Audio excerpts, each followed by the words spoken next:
नमस्कार, स्वागत है आप सभी को। आज की विषय है कौन थे नर और नारायण। सुनिए नर और नारायण की दुर्लभ कथा। पौराणिक काल में दंभोदर नामक एक असुर था। उसने सूर्यदेव की घोर तपस्या की थी।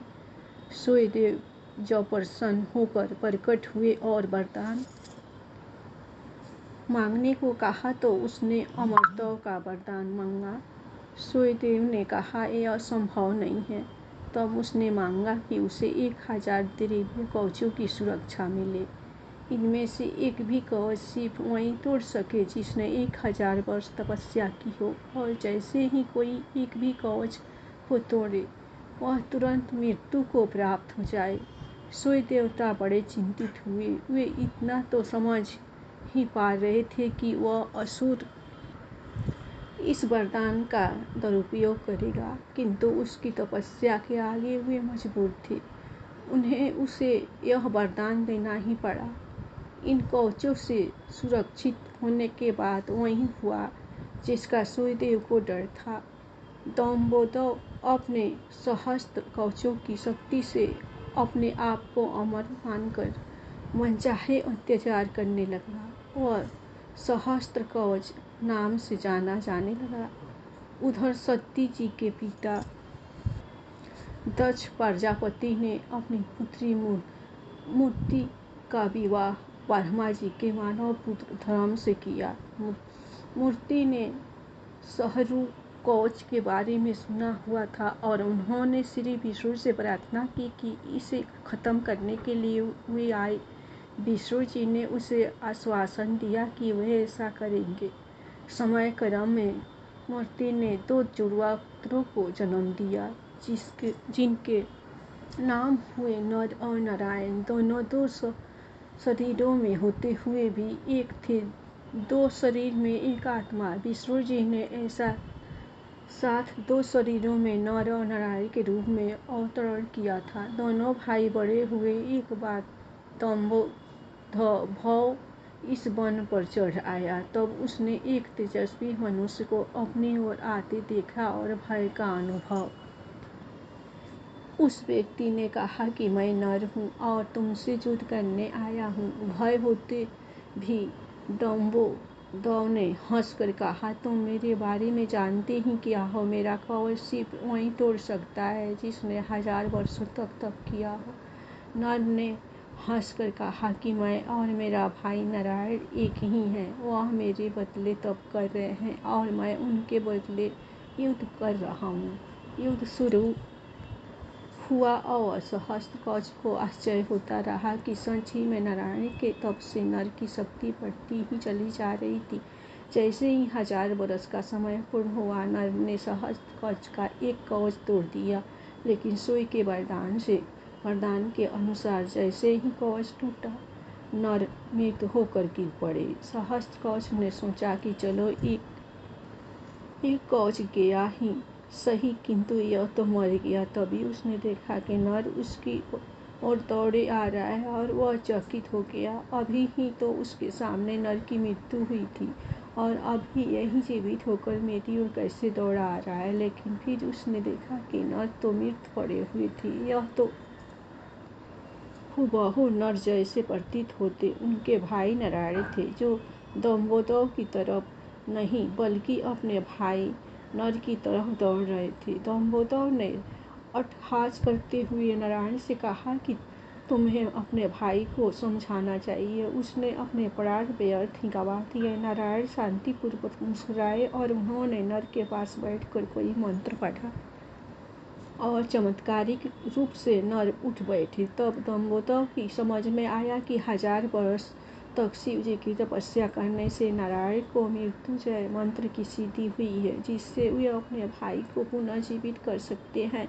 अब इस बार नारायण ने दंभोदर को ललकारा और नर तपस्या में बैठे। 1000 साल के युद्ध और तपस्या के बाद फिर एक कवच टूटा और नारायण की मृत्यु हो गई। फिर नर ने आकर नारायण को पुनर्जीवित कर दिया और यह चक्र जो ही चलता रहा। इस तरह 999 बार युद्ध हुआ। एक भाई युद्ध करता, दूसरा तपस्या। हर बार पहले की मृत्यु पर दूसरा उसे पुनर्जीवित कर देता। जब 999 कवच टूट गए तो सहस्त्र कवच समझ गया कि अब मेरी मृत्यु हो जाएगी। तब वह युद्ध त्याग कर सूर्यलोक भागकर सूर्यदेव के शरणागत हुआ। नर और नारायण उसका पीछा करते वहां आए और सूर्यदेव से उसे सौंपने को कहा, किंतु अपने भक्त को सौंपने के लिए सूर्यदेव राजी न हुए। तब नारायण ने अपने कमंडल से जल लेकर सूर्यदेव को श्राप दिया कि आप इस असुर को उसके कर्म फल से बचाने का प्रयास कर रहे हैं, जिसके लिए आप ही इसके पापों के भागीदार हुए और आप ही इसके साथ जन्म लेंगे। इसका कर्म फल भोगने के लिए इसके साथ त्रेता युग समाप्त हुआ और द्वापर का प्रारंभ हुआ। कुछ समय पश्चात कुंती जी ने अपने वरदान को परखते हुए सूर्यदेव का आवाहन किया और कर्ण का जन्म हुआ। लेकिन यह आमतौर पर ज्ञात नहीं है कि कर्ण सिर्फ सूर्यपुत्र ही नहीं बल्कि उसके भीतर सूर्य और दमोदर दोनों हैं। जैसे नर और नारायण में 2 शरीरों की एक आत्मा थी, इसी तरह कर्ण के एक शरीर में 2 आत्माओं का वास है, सूर्य और सहस्त्र कवच। दूसरी ओर नर और नारायण इस बार अर्जुन और कृष्ण के रूप में आए। कर्ण के भीतर जो सूर्य का अंश है वही उसे तेजस्वी वीर बनाता है, जबकि उसके भीतर दमोदर के भी होने से उस कर्म फल और स्वरूप उसे अनेकानेक अन्याय और अपमान मिलते हैं और उसे द्रौपदी का अपमान और ऐसे ही अनेक अपकर्म करने को प्रेरित करता है। यदि अर्जुन कर्ण का कवच तोड़ता तो तुरंत ही उसकी मृत्यु हो जाती, इसलिए इंद्रकर्ण से उसका कवच पहले ही मांग कर ले गए थे। यह अन्य कथा के अनुसार नर और नारायण ने केदारनाथ में शिवलिंग और बद्री का आश्रम में विष्णु के विग्रह रूप की स्थापना की थी। केदारेश्वर ज्योतिर्लिंग की उत्पत्ति की कथा शिव पुराण में तब आती है जब नर और नारायण शिव की आराधना कर रहे होते हैं। भगवान शिव की प्रार्थना करते हुए दोनों कहते हैं कि शिव आप हमारी पूजा ग्रहण करें, और नर नारायण की पूजा आग्रह पर भगवान शिव स्वयं उस पार्थिव लिंग में आते हैं। इस तरह पार्थिव लिंग के पूजन में वक्त गुजरता जाता है। एक दिन भगवान शिव खुश होते हैं और नर और नारायण के सामने प्रकट होकर कहते हैं कि वो उनकी आराधना से बेहद प्रसन्न है, इसलिए वर मांगो। नर और नारायण कहते हैं, प्रभु अगर आप प्रसन्न हैं तो लोक कल्याण के लिए कुछ कीजिए। भगवान शिव कहते हैं कि कहो क्या कहना चाहते हो। इस पर नर और नारायण कहते हैं कि जिस पार्थिव लिंग में हमने आपकी पूजा की है उस लिंग में आप स्वयं निवास कीजिए ताकि आपके दर्शन मात्र से लोगों का कष्ट दूर हो जाए। दोनों भाइयों के अनुरोध से भगवान शिव प्रसन्न हो जाते हैं और केदारनाथ की इस तीर्थ में केदारेश्वर ज्योतिर्लिंग के रूप में निवास करने लगते हैं। इस तरह केदारेश्वर ज्योतिर्लिंग की उत्पत्ति होती है। महाभारत के अनुसार पास के मुक्त होने के बाद केदारेश्वर में स्थित ज्योतिर्लिंग के आसपास मंदिर का निर्माण पांडवों ने अपने हाथ से किया था। बाद में इसका पुनर्निर्माण आदि शंकराचार्य ने करवाया था। इसके बाद राजा भोज ने यहाँ पर भव्य मंदिर का निर्माण आदि शंकराचार्य ने करवाया था। इसके बाद राजा भोज ने यहाँ पर भव्य मंदिर का निर्माण कराया था।